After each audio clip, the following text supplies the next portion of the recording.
You ask Tiger to solve. This deals with linear equations with one unknown.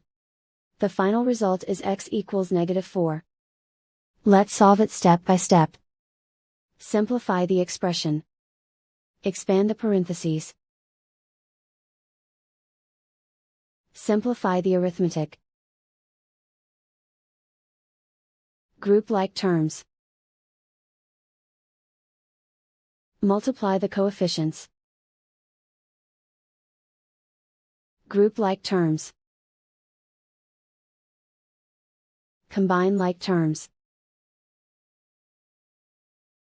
Group all constants on the right side of the equation. Add 18 to both sides. Simplify the arithmetic.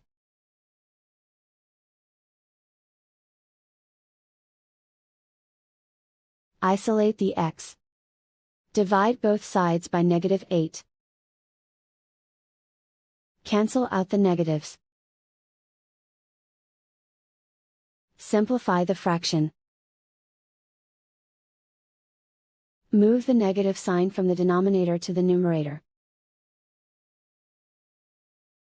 Find the greatest common factor of the numerator and denominator.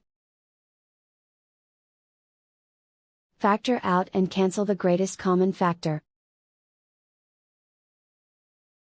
And so the final result is x equals -4.